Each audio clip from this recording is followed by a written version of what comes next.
வணக்கம். இன்றைக்கி ஜானஸ் கிச்சனில் கத்திரிக்காயும் கடலைப்பருப்பும் வச்சு ஒரு கூட்டு ரெசிபி பார்க்கலாம்.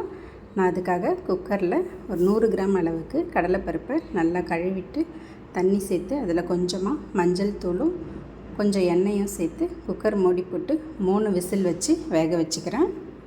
அது வேகட்டும். ஒரு பாத்திரத்தில் 1 டேபிள் ஸ்பூன் எண்ணெய் ஊற்றிருக்கேன். எண்ணெய் காஞ்சதும் அதில் கடுகு, உளுத்தம்பருப்பு, கொஞ்சமாக சீரகம் போட்டிருக்கேன். இதெல்லாம் பொரியட்டும்.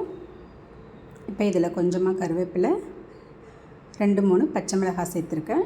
ஒரே ஒரு வெங்காயம் கட் பண்ணி போட்டிருக்கேன்.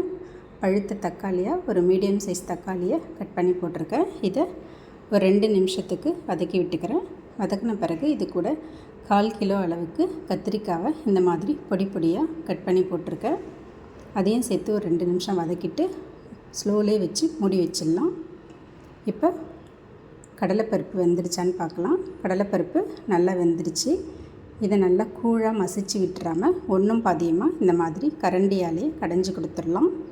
இந்த மாதிரி இருக்கணும். இப்போது கத்திரிக்காவை ஓப்பன் பண்ணிக்கலாம். ஓப்பன் பண்ணிவிட்டு ஒரு தடவை கலந்து விட்டுட்டு இதில் மஞ்சள் தூள் 2 சிட்டிக்கை, டேஸ்ட்டுக்கு தகுந்த மாதிரி உப்பு சேர்த்துருக்கேன். உப்பு சேர்த்து ஒரு வாட்டி கலந்து விட்டுறேன். ஒரு 2 நிமிஷத்துக்கு இந்த மாதிரி கலந்து விட்டுட்டு இதில் காரத்துக்காக சாம்பார் பொடி 1.5 ஸ்பூன் அளவுக்கு சேர்த்துருக்கேன். சேர்த்து நல்லா கலந்து விட்டுடலாம். இந்த மாதிரி கலந்து விட்டுட்டு இதில் தண்ணி சேர்த்துக்கலாம். இந்த கத்திரிக்காய் முழுகிற அளவுக்கு தண்ணி சேர்த்தா போதும். ரொம்ப தண்ணி சேர்க்க வேணாம். தண்ணி சேர்த்துட்டு இதை வேக வச்சுக்கலாம். மீடியம் ஃப்ளேமில் இது வேகட்டும். கொஞ்சம் நேரத்தில் வெந்துடும். இப்போ கத்திரிக்காய் வெந்துருச்சான்னு செக் பண்ணிக்கலாம். கத்திரிக்காய் நல்லா வெந்துருச்சு. இந்த நேரத்தில் நம்ம மசிச்சு வச்சுருந்த கடலைப்பருப்பு எடுத்து அதில் சேர்த்துக்கலாம். சேர்த்துட்டு குக்கரை கழுவி கொஞ்சமாக தண்ணியும் சேர்த்துக்கலாம். தண்ணி ரொம்ப சேர்க்க வேண்டாம். கூட்டுங்கிறதுனால திக்கான கன்சிஸ்டன்சியில் இருந்தால் நல்லாயிருக்கும்.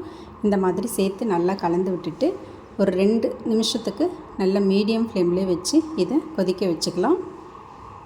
இப்போ நல்லா கொதிச்சிருச்சு. இதில் கொஞ்சம் தேங்காய் துருவல், கொஞ்சம் நசுக்கி வச்ச பெருஞ்சீரகம், கொஞ்சம் கொத்தமல்லி தழை இதெல்லாம் சேர்த்து நல்லா கலந்து விட்டுட்டு ஸ்டவ்வை ஆஃப் பண்ணிடலாம். அவ்வளோதாங்க, ஒரு கத்திரிக்காய் கடலைப்பருப்பு கூட்டு ரெடி ஆகிடுச்சு. இது இட்லி, தோசை, சப்பாத்தி, சாதம் எல்லாத்துக்குமே ரொம்ப நல்லாயிருக்கும் டேஸ்ட்டு.